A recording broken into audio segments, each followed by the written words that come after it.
Praise Lord, praise Lord, praise Lord. Hallelujah, hallelujah, hallelujah. परमेश्वर, हमारा परमेश्वर जो सबका परमेश्वर है, वो कहता है क्या? सबको जय मसीह। हालेलुया। अब सुनिए, वो कहता है घमंड छोड़ो, आनंद करो, खुशी मनाओ, तंदुरुस्त रहो, सर्दी से अपने आप को बचाओ, क्योंकि वचन कहता है कि परमेश्वर की ठंड किसी को बख्शती नहीं है। ध्यान रखिएगा। हालेलुया। आज के सुसमाचार के लिए परमेश्वर की बेटी प्रार्थना करेगी। सबको जय मसीह की। परमेश्वर आप सबके साथ है और आप सबसे बहुत प्रेम करता है। Hallelujah, hallelujah. महान परमेश्वर, सर्वशक्तिमान ईश्वर, जमीन आसमान दे मालिक ते खालिक, ਤੁਹਾਡਾ ਧੰਨਵਾਦ, ਤੁਹਾਡਾ ਸ਼ੁਕਰ ਕਰਦੇ ਹਾਂ ਸੁਆਮੀ, ਅੱਜ ਦੇ ਸੁੰਦਰ ਦਿਨ ਲਈ, ਸੁੰਦਰ ਸਮੇਂ ਲਈ, ਸੁੰਦਰ ਸੁਬਾਹ ਲਈ ਪਿਤਾ ਜੀ, ਜੋ ਸਾਡੀਆਂ ਜ਼ਿੰਦਗੀਆਂ 'ਚ ਬਖਸ਼ੀ ਪ੍ਰਭੂ, ਖੁਸ਼ੀਆਂ ਤੇ ਆਨੰਦ ਦਾ ਦਿਨ ਬਖਸ਼ਿਆ, ਤੰਦਰੁਸਤੀ ਦਿੱਤੀ ਪਿਤਾ ਜੀ, ਔਰ ਆਪਣੇ ਕਦਮਾਂ 'ਚ ਬੈਠਣ ਲਈ ਆਪਣਾ ਫਜ਼ਲ ਬਖਸ਼ਿਆ ਪ੍ਰਭੂ। ਇਹ ਸਭ ਤੁਹਾਡੀ ਦਇਆ, ਤੁਹਾਡੀ ਕਿਰਪਾ ਮੇਰੇ ਪਿਤਾ ਪਰਮੇਸ਼ਵਰ। ਤੁਹਾਡੀ ਬੇਟੀ ਹਿਰਦੇ ਤੋਂ ਤੁਹਾਡਾ ਧੰਨਵਾਦ, ਤੁਹਾਡਾ ਸ਼ੁਕਰ ਕਰਦੀ ਸੁਆਮੀ। ਸੱਚਮੁੱਚ ਖੁਦਾ ਜੋ ਸੇਵਾ ਬਖਸ਼ੀ ਪ੍ਰਭੂ, ਹਰ ਰੋਜ਼ ਵਚਨ ਦਿੰਦੇ ਆ ਪ੍ਰਚਾਰ ਕਰਨਾ ਪ੍ਰਭੂ ਜੀ, ਉਸ ਲਈ ਵੀ ਤੁਹਾਡੀ ਬੇਟੀ ਤੁਹਾਡਾ ਧੰਨਵਾਦ, ਤੁਹਾਡਾ ਸ਼ੁਕਰ ਕਰਦੀ ਹੈ ਔਰ ਬੇਨਤੀ ਕਰਦੀ ਪਿਤਾ ਜੀ, ਹੁਣ ਤੁਸੀਂ ਆਪਣੇ ਵਚਨ ਦੇ ਅਨੁਸਾਰ ਸਾਡੇ ਵਿਚਕਾਰ ਆਓ ਔਰ ਵਚਨ ਪੜ੍ਹਨੇ 'ਚ ਪ੍ਰਚਾਰ ਕਰਨੇ 'ਚ ਸਾਡਾ ਮੂੰਹ ਬਣ ਕੇ ਬੋਲੋ ਪਿਤਾ ਜੀ, ਤਾਂ ਕਿ ਤੁਹਾਡਾ ਦਿੱਤਾ ਵਚਨ ਤੁਹਾਡੀ ਇੱਛਾ ਦੇ ਮੁਤਾਬਿਕ ਮੇਰੇ ਪਿਤਾ ਪਰਮੇਸ਼ਵਰ ਦੁਨੀਆ ਦੀ ਸ਼ੋਰ ਤੱਕ ਪਹੁੰਚੇ। ਤੁਹਾਡਾ ਧੰਨਵਾਦ, ਤੁਹਾਡਾ ਸ਼ੁਕਰ ਕਰਦੇ ਹਾਂ ਪ੍ਰਾਰਥਨਾ ਸੁਣਨ ਲਈ। ਪ੍ਰਾਰਥਨਾ ਪ੍ਰਭੂ ਯੀਸ਼ੂ ਦੇ ਸਮਰਥੀ ਦੇ ਪਵਿੱਤਰ ਨਾਮ 'ਚ ਮੰਗ ਲੈਂਦੇ ਹਾਂ, ਆਮੀਨ। आमीन। Hallelujah, praise Lord. एक बात हम आपको बताएं कि संसार में आज यानी कि आज तक और आज से यीशु के विरोध में आवाजें बुलंद होनी शुरू हो गई है, जिसका अर्थ आप जान लीजिए कि आप लोग खतरे में पड़ रहे हैं।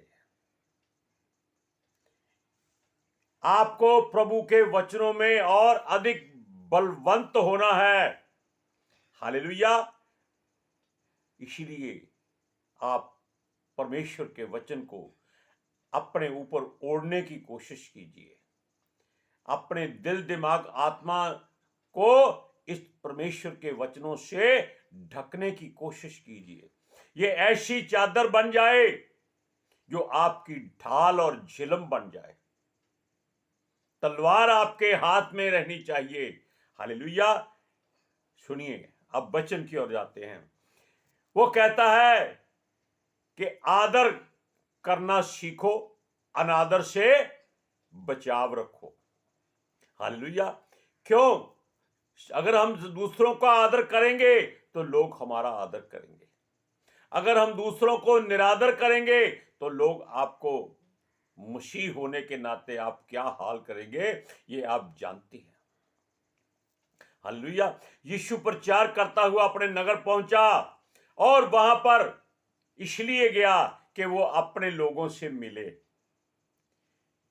उनका हालचाल पूछे, उनकी तकलीफें दूर करे और वो जान जाएं कि उनके परिवार में परमेश्वर की ओर से एक ऐसा मनुष्य भेजा गया है जो परमेश्वर का पुत्र कहलाता है। मेरी बात आप अब समझे होंगे कि मैं क्या कहना चाहता हूं। अब देखिए, यीशु वहां गया, उसने अपने गांव में, अपने नगर में, जहां उसका परिवार, घराना, कुटुंब, यानी कि जो संसारिक था, जो लोगों की निगाहों में था, वहां पहुंचकर उनके आराधनालय में प्रचार किया। और आप जानते हैं कि जब कोई घर का ही सदस्य आकर ऐसी बातें करता है तो क्या होता है? बर्तन मांज लो, कोई बात नहीं, अपना ही भाई बंधु है। कपड़े धो लो, कोई बात नहीं, अपना भाई बंधु है, हमारा इंतजार कर लेगा। खाना खा के चलते हैं, नहा धो के चलते हैं। इन बातों से क्या होता है? हम परमेश्वर से दूर होते हैं। और वो लोग यही समझते थे कि यीशु उनका परिवार का एक मेंबर है, सदस्य है, मरियम का बेटा है, और उसके भाई उनके बीच में रहते हैं, बहनें उनके बीच में रहती हैं। वो उसको अपना कुटुंबी गिनते थे, घराने का मेंबर गिनते थे। वो भूल गए थे कि वो परमेश्वर की ओर से सृजा हुआ है जिसको संसार नमस्कार करता है। और वो इस घमंड में थे कि ये हमारे लिए है, हमारा है। पर ये उनके मन में एक खोट आ गई कि इसको ये ज्ञान किसने दे दिया, दूसरे बच्चों को क्यों नहीं मिला, इसको अकेले को क्यों मिला? क्या ये यूसुफ का बेटा नहीं है? क्या ये याकूब का भाई नहीं है? क्या ये यहूदा का भाई नहीं है? क्या ये शमौन का भाई नहीं है? ऐसी ऐसी बातें वो करने लगे। उसकी बहनों के नाम ले के बता रहे थे कि इसको इतना ज्ञान कहां से मिल गया, ऐसी बातें ये कैसे करता है, कैसे जादू करता है। वो आपस में एक दूसरे के साथ खुन्नस निकाल रहे थे यीशु के नाम से। और वो आपके हृदय और गुर्दे की बात को जानता था, लेकिन उसके चेहरे पर कभी भी क्रोध और निरादर नहीं आया था। वो कभी किसी को निरादर नहीं करता था। क्यों? वो जानता था कि ये मनुष्य हैं और वो मनुष्य नहीं है, वो मनुष्य के भेष में है। इसलिए उनका इनके साथ कोई नाता था ही नहीं, लेकिन ये जबरदस्ती उसको अपना ताऊ चाचा बना रहे थे। कोई कहती होगी ये मेरे बच्चों का ताया है, ये मेरे बच्चों का मामा है, कोई कुछ कहती होंगी, कोई कुछ कहती होंगी। मसला क्या है कि जहां पर सोना चांदी हीरे मोती धन दौलत की बौछार हो, वो सबका रिश्तेदार हो। गरीब, उसको कोई रिश्तेदारी जानता ही नहीं है। यीशु ने उनकी बातें सुनी, बस थोड़े लोगों को चंगा किया। क्यों? जो आ गए, अच्छा मुझे भी प्रचार कर दे, थोड़ा सा दुआ कर दे, मैं भी अच्छी हो जाऊं। बुढ़ियों की बात सोच लीजिए, ऐसे ऐसे लोग थे, वो बच्चा बीमार है, जाके दुआ करा लो, ताऊ जी आए हैं। ये बातें घरेलू हैं, इनको छोड़ दीजिए। रिश्ते नाते केवल शैतान की ओर से होते हैं। परमेश्वर ने किसी का कोई रिश्ता नहीं बनाया। यीशु ने भी उनके बीच में खड़े होकर एक बात कह दी कि भविष्यवक्ता केवल अपने परिवार में, अपने घर में, अपने गांव में, अपने नगर में केवल निरादर होता है, बाहर कहीं नहीं होता। इसकी वजह से, उनके घमंड और रिश्तेदारियों की वजह से उन्होंने अपना अभिषेक खो दिया। आप पढ़िए वचन, मत्ती की इंजील 13 अध्याय उसकी 53 से 56 आयत तक। जब यीशु ने ये सब दृष्टांत कह चुका तो वहां से चला गया और अपने नगर में आकर अब उनके आराधनालय में उन्हें ऐसा उपदेश देने लगा कि वह चकित होकर कहने लगे, इसको ये ज्ञान और समर्थ के काम कहाँ से मिले? क्या ये बढ़ई का बेटा नहीं? और क्या इसकी माता का नाम मरियम और इसके भाइयों का नाम याकूब, यूसुफ और शमौन और यहूदा नहीं? और क्या इसकी सब बहनें हमारे बीच में नहीं रहती? फिर इसको ये सब कहाँ से मिला? अब एक संसारिक कहावत है जो हिंदुस्तान में चलती है। वो कहते हैं घर का जोगी जोगड़ा, बाहर का जोगी सिद्ध। हर चर्च में कोई बाहर से पास्टर आ जाए तो लोग उसके आगे लेट कर उससे आशीष पाने की कोशिश करते हैं, अपने पास्टर की कदर नहीं करते। यही वजह इनकी थी। अब देखिए, परमेश्वर ने आदम को बनाया था, उसने अलग क्यों बनाया था बाकी जानवरों से? ताकि वो जान सके कि वो परमेश्वर के जैसा है। आदम की सूरत परमेश्वर से मिलती जुलती थी, उसका स्वभाव मिलता था। क्यों बनाया था? इसलिए बनाया था कि वो अलग रहे। यीशु को परमेश्वर ने इसीलिए अलग बनाया था कि वो संसार के लोगों से अलग गिना जाए, लेकिन लोग नहीं गिनते। अब देखिए, उसका स्वरूप परमेश्वर ने अपने जैसा और अपनी समानता में बनाया था, लेकिन फिर भी वो गड्ढे में गिर गया। क्यों गिर गया? क्योंकि ये बातें सच्चाई है कि मनुष्य अपनी औकात कभी नहीं छोड़ता, अपनी सच्चाई कभी नहीं भूलता, क्योंकि इसके अंदर गंदगी भरी हुई है, मिट्टी है, और ये मिट्टी ही रहेगी, ये कभी बदल नहीं सकता। परमेश्वर चाहता है कि इसको वो स्वर्गदूत बनाए, लेकिन ये केवल भूत बनना चाहता है, स्वर्ग की बात नहीं जानता। हालेलुया। अब देखिए, जो आदम था उसका बनाने वाला परमेश्वर कितना सर्वशक्तिमान परम प्रधान था, लेकिन उसने फिर भी उसकी कदर नहीं की, वो उसके पीछे हो गया जो उसने उसको सहायक दिया था।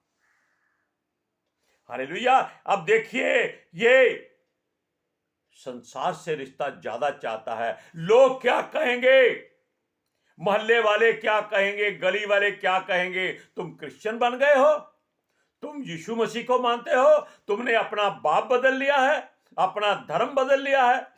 अरे मूर्खो, तुमको खुद धर्म का मतलब ही नहीं मालूम कि धर्म क्या होता है।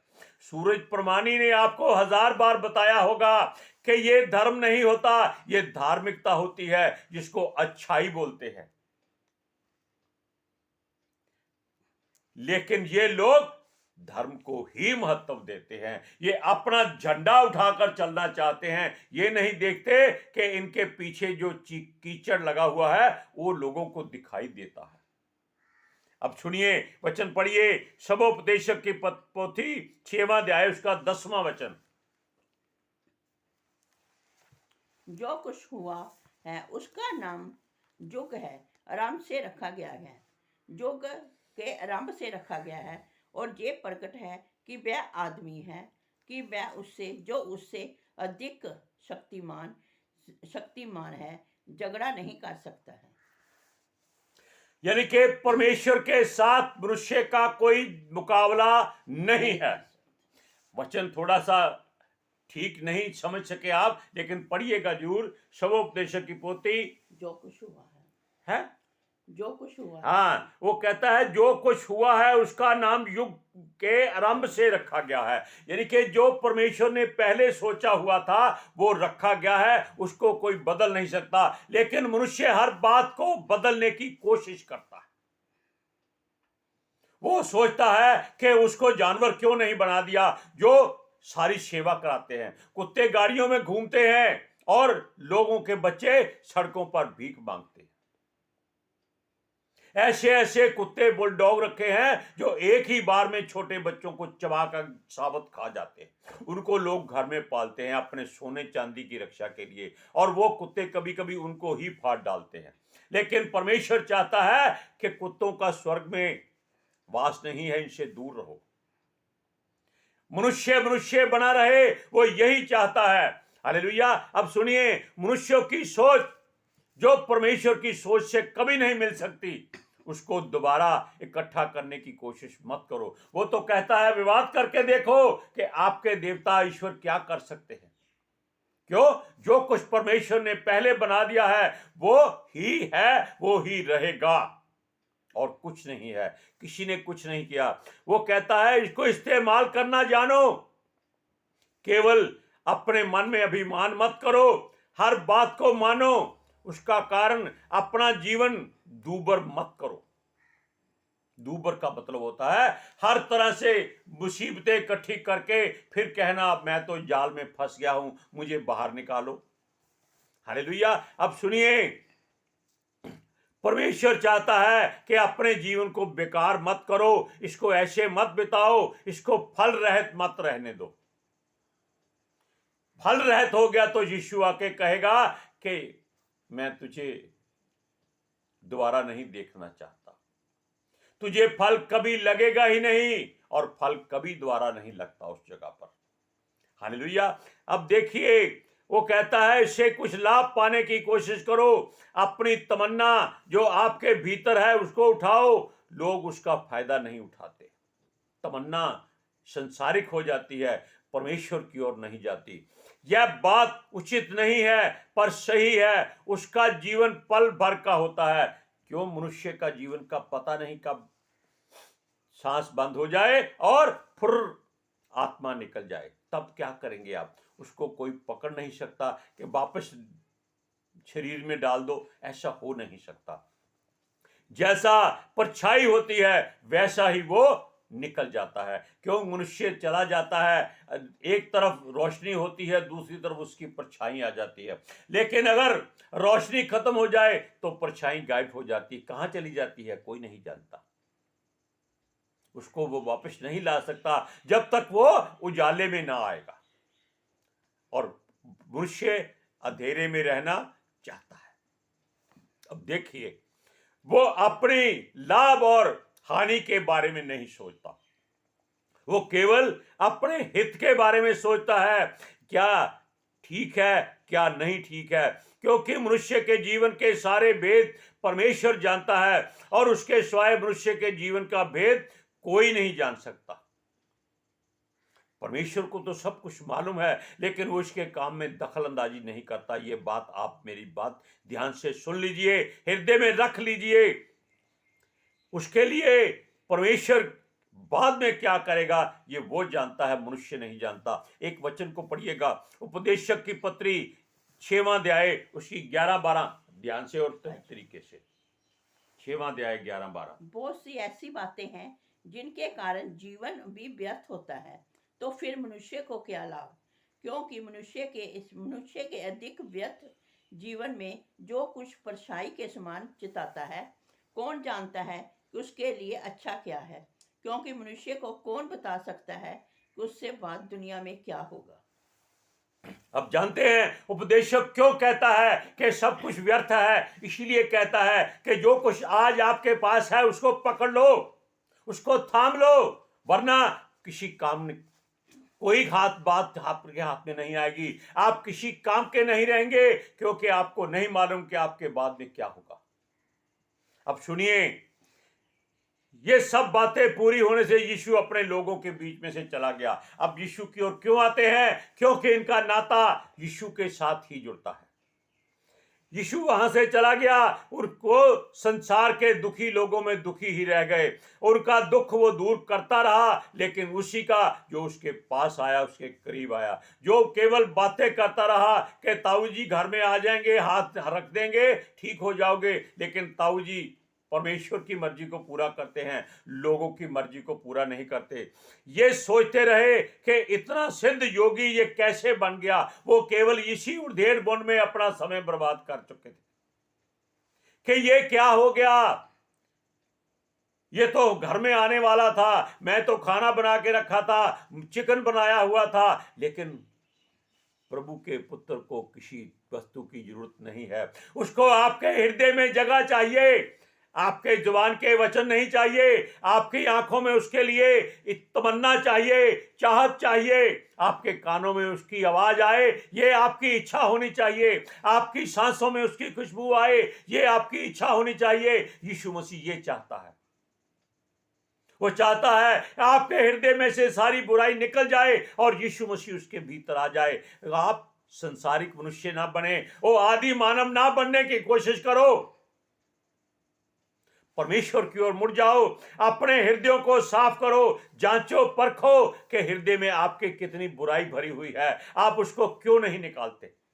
समय आ जाएगा, यीशु आकर सामने खड़ा हो जाएगा, तब आप क्या करेंगे? प्रभु जी मुझे क्षमा कर दो। वो जूता उतार के आपको अच्छी तरह से पिटाई करेगा, मारेगा। क्यों? वो बोलेगा कि बेटा बेटी, मैंने तेरे लिए अपने प्राण दे दिए, कांटे सह लिए, कील सह लिए, कोड़े सह लिए, लहू बहा दिया अपना, लेकिन उफ नहीं की। लेकिन तुमने मेरा इंतजार नहीं किया, अब यहीं पड़े रहो। वो अपनी नासमझी और दुनियादारी की वजह से लोग खुद से ही दूर होते जा रहे हैं। हालेलुया। और स्वर्ग के राज्य से ये वंचित ना रह जाएं, ये प्रभु की इच्छा है। ये रह जाएंगे। ये कोशिश करो कि परमेश्वर के मुड़ो। वचन पढ़िए, मत्ती की इंजील 13 अध्याय उसकी 57 और 58 आयत में जोर से। इस प्रकार उन्होंने उसके कारण ठोकर खाई।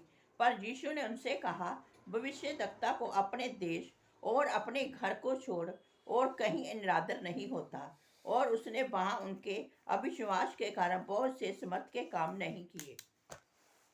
उन्होंने हाथ में आया हुआ शिकार छोड़ दिया और उस तरफ चले गए जहां बहुत ज्यादा पंछी बैठे हुए थे। Hallelujah, praise Lord. अगर आप चाहते हैं कि यीशु आपका द्वार खटखटा रहा है, खोले, तो जल्दी से उठ जाइए, अपने आप को संसार की नींद से छुड़ा लीजिए और प्रभु के लिए अपना हृदय खोलिए, फाड़ डालिए इसको, ताकि यीशु आपके हृदय में आ जाए और वो उसको जोड़कर आपके अंदर आपको ठंडक पहुंचाए और आपको वादा करे, बेटा मेरी बेटी तो मेरे साथ स्वर्ग में होगे। हालेलुया। आज के सुसमाचार के लिए परमेश्वर की बेटी प्रार्थना करेगी। Hallelujah. Thank you Jesus, thank you Lord, thank you पितर आत्मा जी। ਤੁਹਾਡਾ ਧੰਨਵਾਦ, ਤੁਹਾਡਾ ਸ਼ੁਕਰ ਕਰਦੇ ਸੁਆਮੀ, ਸਾਡੇ ਵਿਚਕਾਰ ਆਉਣ ਲਈ, ਵਚਨ ਪੜ੍ਹਨੇ, ਪ੍ਰਚਾਰ ਕਰਨੇ, ਸਾਡਾ ਮੂੰਹ ਬਣ ਕੇ ਬੋਲਣ ਲਈ ਪਿਤਾ ਜੀ। ਤੁਹਾਡੀ ਬੇਟੀ ਹਿਰਦੇ ਤੋਂ ਤੁਹਾਡਾ ਧੰਨਵਾਦ, ਤੁਹਾਡਾ ਸ਼ੁਕਰ ਕਰਦੀ ਸੁਆਮੀ। ਸੱਚਮੁੱਚ ਖੁਦਾ ਤੁਹਾਡਾ ਦਿੱਤਾ ਵਚਨ ਤੁਹਾਡੀ ਇੱਛਾ ਦੇ ਮੁਤਾਬਿਕ ਮੇਰੇ ਪਿਤਾ ਪਰਮੇਸ਼ਵਰ ਦੁਨੀਆ ਦੀ ਸ਼ੋਰ ਤੱਕ ਪਹੁੰਚੇ, ਲੋਕ ਸੁਣਨ ਔਰ ਸੱਚਾਈ ਨੂੰ ਜਾਣਨ ਔਰ ਸੱਚਾਈ ਉਹਨਾਂ ਨੂੰ ਆਜ਼ਾਦ ਕਰੇ ਪਿਤਾ ਜੀ। ਮੈਂ ਤੁਹਾਡਾ ਧੰਨਵਾਦ, ਤੁਹਾਡਾ ਸ਼ੁਕਰ ਕਰਦੀ ਹਾਂ ਸੁਆਮੀ, ਔਰ ਤੁਹਾਡੇ ਬੱਚਿਆਂ ਦੀ ਆਤਮਾ ਤੇ ਹਮੇਸ਼ਾ ਤੁਹਾਡਾ ਅਨੁਗ੍ਰਹ ਬਣਿਆ ਰਹੇ। आमीन। Praise Lord, hallelujah. सबको जय मसीह की।